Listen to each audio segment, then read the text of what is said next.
So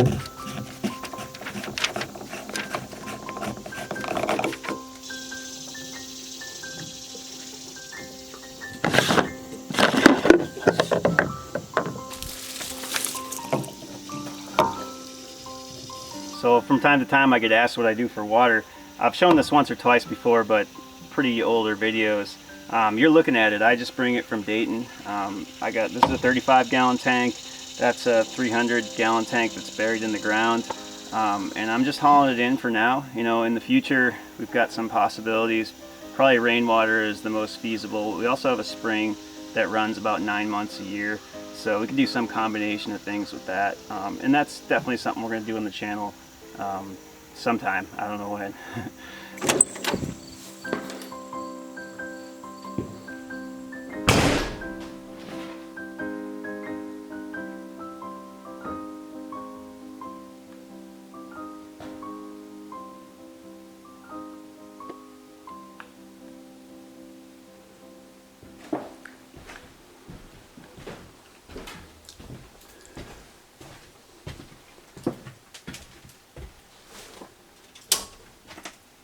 I just started an equalization, so that's why those things are all blinking like crazy. So that's just a heavy charge that stirs up the liquid electrolyte and cooks off any deposits on the lead plates.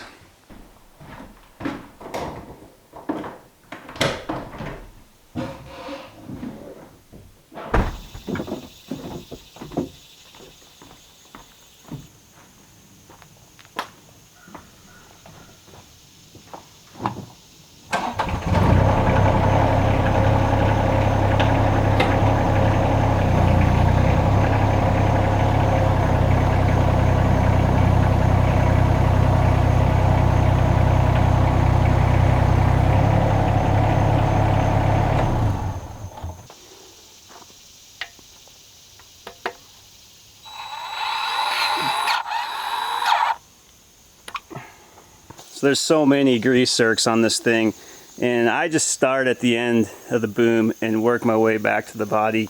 And on this machine, it's basically everything from there forward that gets hit daily or every 8 hours, and then there's some other stuff like swing bearings that you hit at certain hour intervals. I just hit everyone as far as I can tell. So let's get this thing going. Let's get to work.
Alright guys, so today I'm going to start working on the swimming pond site. And before we get started, I want to introduce Vince from Buckeye Power Sales. How you doing?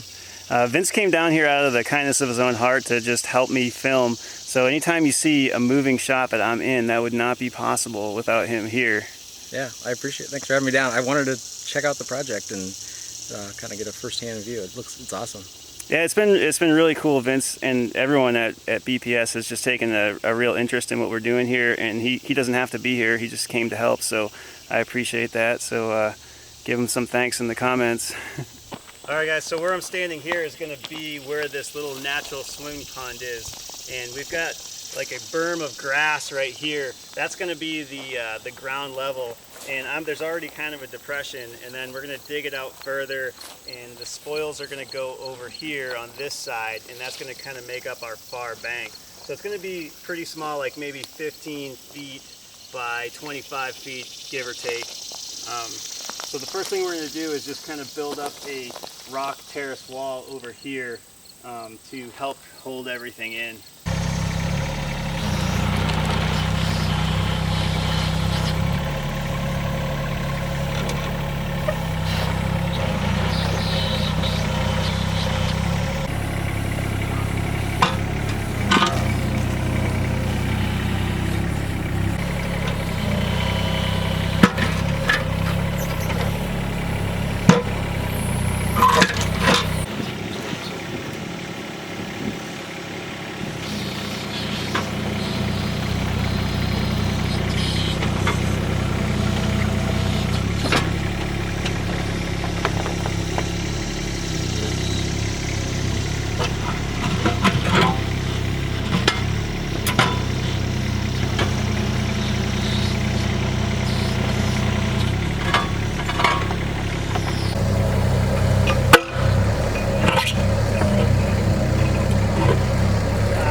There you go.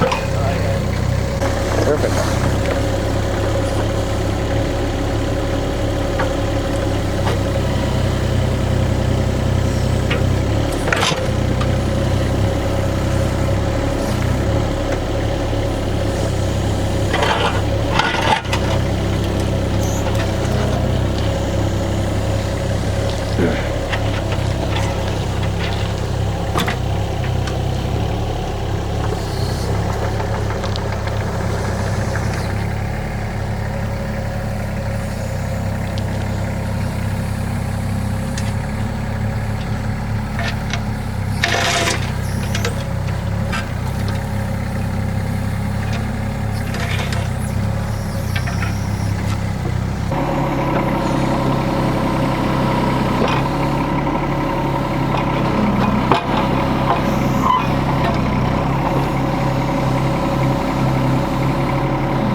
It'll fall. I think it's gonna. Oh no, it's gonna stay.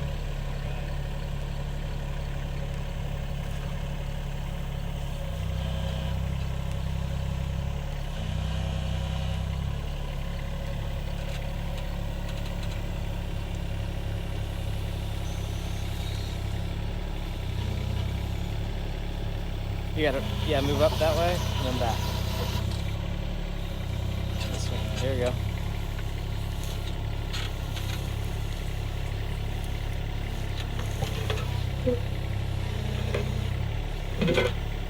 I'm thinking that one should be on the ground. No?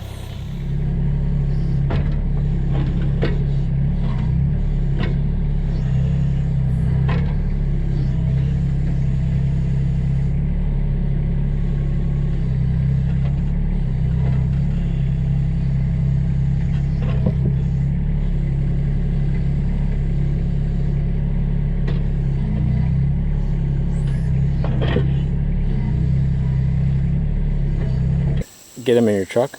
The truck can't. I'd have to trim back a lot of brush. The truck possibly could get back there, but the hard part about that is getting them out of the truck without messing up my truck.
I'm sure.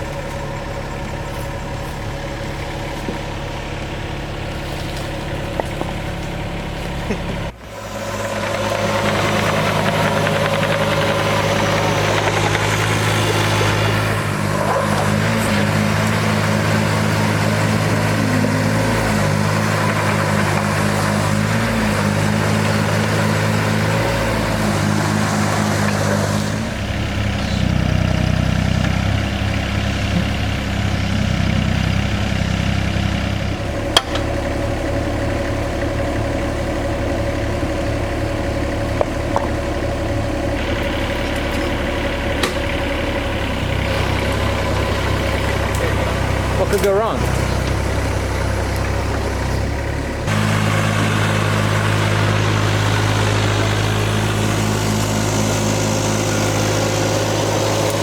This is going to be the challenge right here.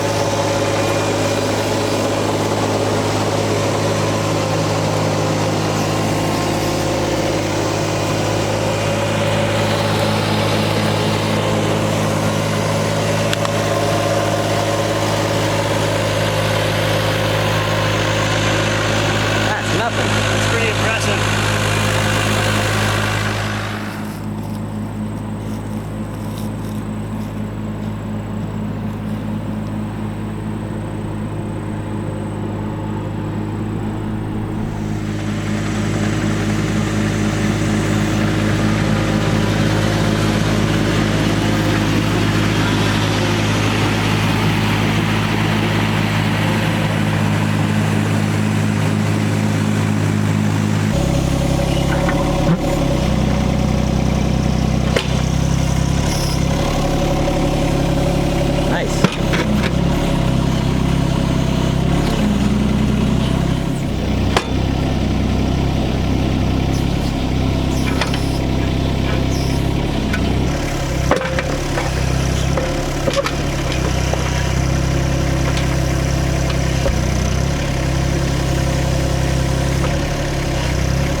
Perfect.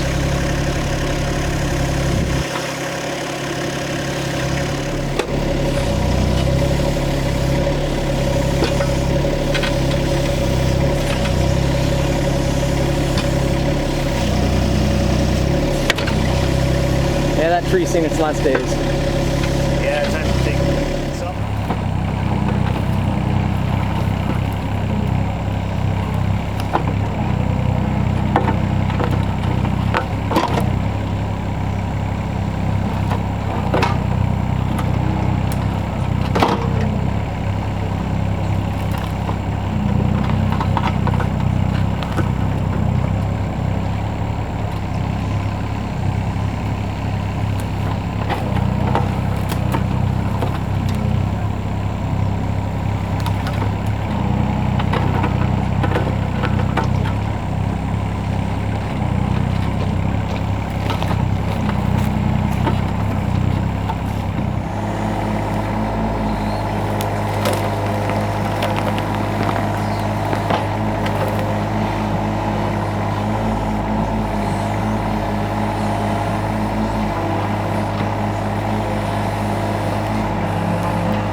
And I got to pack some dirt in back here too so that the liner can kind of rest up on dirt instead of rocks.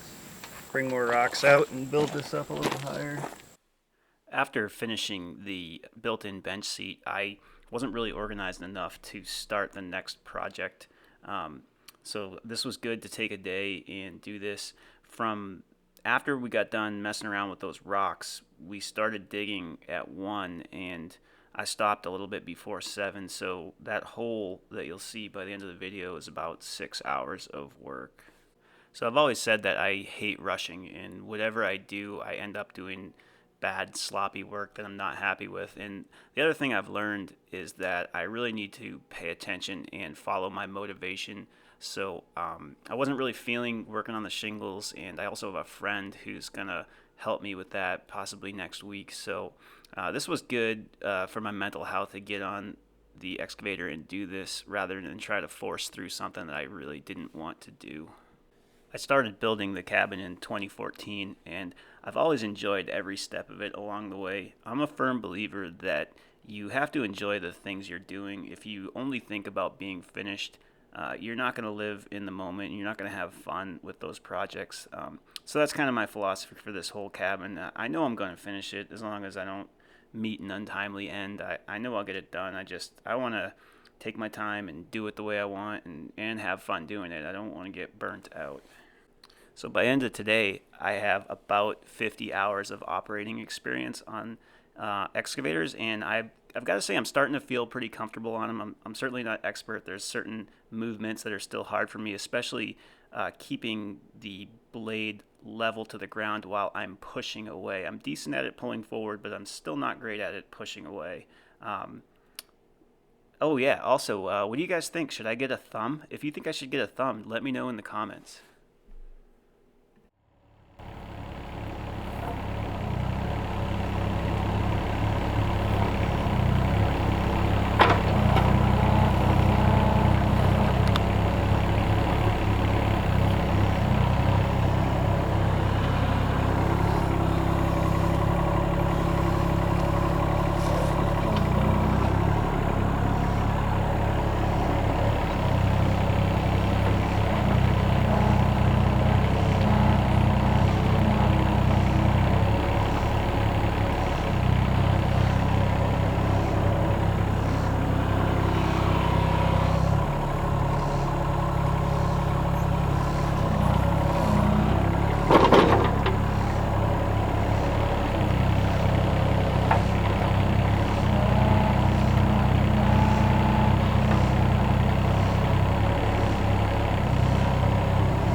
Alright, I hope you guys enjoyed the sound of the machine working there. That was a comment I got a lot on the last video.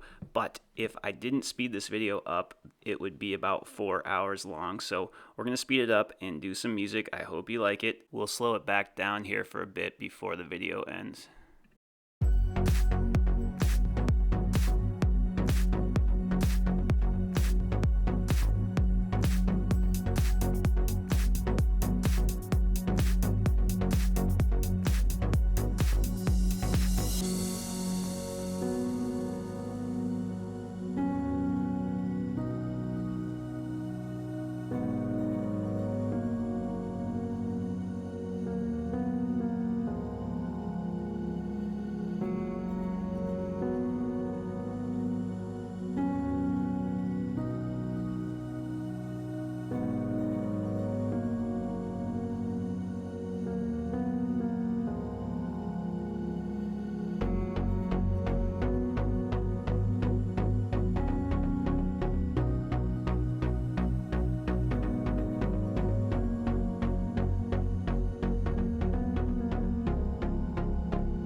So after I put the picture of the patron saint of Yanmar excavators on the roof of the excavator, a lot of you guys told me to watch Let's Dig, and I've been watching him too. He's really good, and in addition to him being really good operator and pretty funny, what I kind of noticed was that he always works with a purpose and a plan.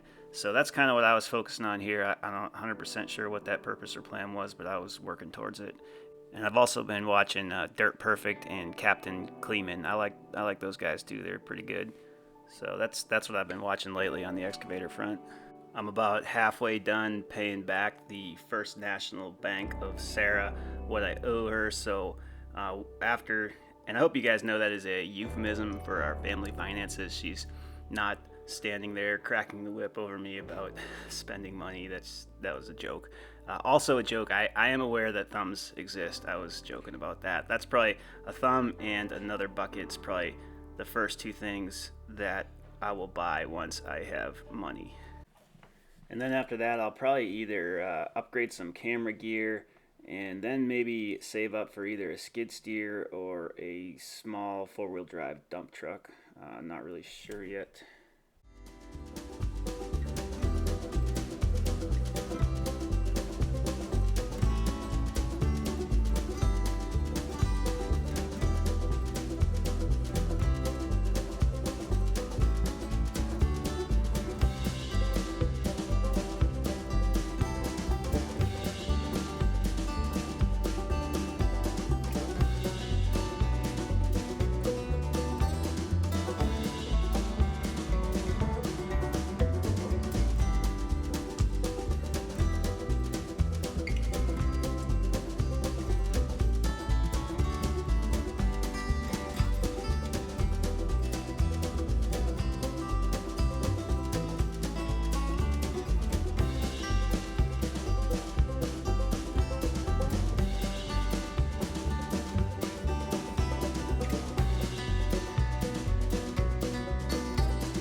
So one more thing that you'll notice is rather than putting the pond down in the ravine to collect the water, I've raised it up so that I don't get that water that washes through the ravine. And my original plan was to do that, but after talking to Barrett's dad, Barrett from Ohio Outdoor Living Group, his dad makes ponds and water features for a living. He told me that I would have a lot of water quality issues if I did that, so I've moved it up. And since the spring is still higher than the pond, I can easily get the water from the spring into the pond. And also from reading that book that I showed, Building Natural Swimming Ponds, it also advised against that unless you really made a big constructed wetland to filter out sediment and nutrients from that water. All right, let's check out what we got done. So grabbed a couple more rocks, started to make a retaining wall here. I made the wall out of rocks instead of dirt right here because you can see it. So I wanted to look good. So we got a good deal of excavating done. It's not done yet. It's actually kind of a downhill pond right now. I got to go in here and kind of take some dirt away from this high part over here. And the back wall is decent, but I gotta do a little bit more grading. Right now it's a downhill pond. Do those work? And we got, so this deep area is going to get a little bit bigger. I was running into some trouble because I couldn't really scoop that side while I was sitting on this side. So I can still dig it out, but it's going to be all choppy and not as neat as like that, which I don't really want it to be all crumbly, but I don't have much of a choice because I can't reach it. I'll try to answer some questions, even though, anyway, the first question is probably, why is it so small? So ponds around me always, without question, turn into algae farms. So I wanted to do mine different. So it's going to be actively filtered.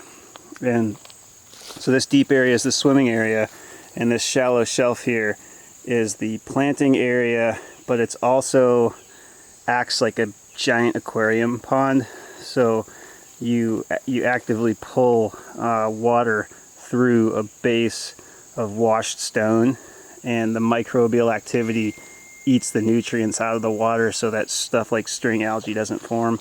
So I'll talk more about that later, but this is what we got to today. It needs a little bit more work, and then we are going to put a liner in, even though I got this nice clay here.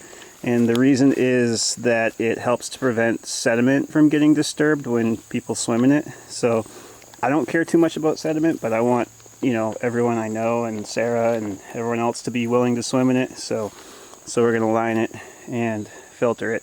So hopefully it is as clear as a swimming pool, at least in this deep section. And one more thing I forgot to mention, people are probably curious how we're going to fill it. The plan is to fill it from the spring, and maybe even with water off the roof and a little bit of rainwater. And I put this ramp down here so that if like animals or kids get stuck in here, they can get out this way. So yeah, it's about 5 feet deep though. That's the goal.